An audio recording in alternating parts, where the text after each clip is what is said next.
Nebula Distortion is a seasonal boss challenge featuring a total of 3 fights that unlock over the course of the season's duration. First up is Kentris, a familiar opponent from Bluepot's exterior layer. There are a total of 4 difficulties to choose from on the left, which increase the boss's level by 10, starting at level 30 and going up to level 60. By clearing the highest difficulty, you're obtaining the rewards for all lower difficulties as well. To make the fight more challenging, you get to add distortion stacks to the fight, which buff the boss or debuff your team. In turn, you obtain more rewards. Clearing the fight grants 20 crystals per difficulty, 80 in total. Adding 3 stacks provides another 60 crystals per difficulty, 320 in total. These stacks increase the boss's tenacity bar, lower your shield gain, and slightly increase the boss's HP and damage. Make sure you do at least this much before the season ends. Kentris is weak to passion. For anyone without melee, such as myself, I recommend a lineup that mixes single target and AoE damage. Once you enter the team formation, you'll notice that all save data are reset to their defaults. For this fight, you can only use save data obtained from the seasonal event Chaos. The selection here is independent from other game modes, so it won't affect your character setups elsewhere.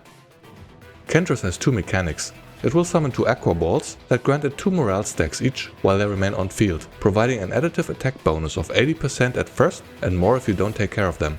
This is why a bit of AoE will be helpful. Defeating the summons removes the morale stacks immediately. He summons 2 or 3 of these balls every other round, so if you ignore them, its damage will stack up.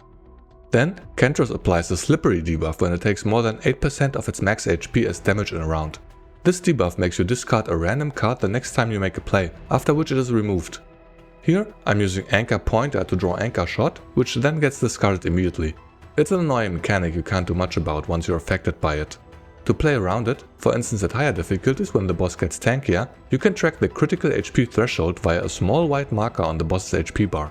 Hard-hitting nukas like Haru wouldn't be a good choice if you intend to avoid this debuff though. Once you're done with the first clear at Distortion level 3, you can select the next 3 stacks. These decrease the damage of AoE abilities, create a status ailment card in your deck every turn, and increase the boss's HP and damage further. In total, you will get another 240 crystals from doing this at difficulty 4. This fight was quite a bit harder and took my off-element team 12 turns. My HP got quite low as I was using a build on Mika that was more geared towards a fast battery roll.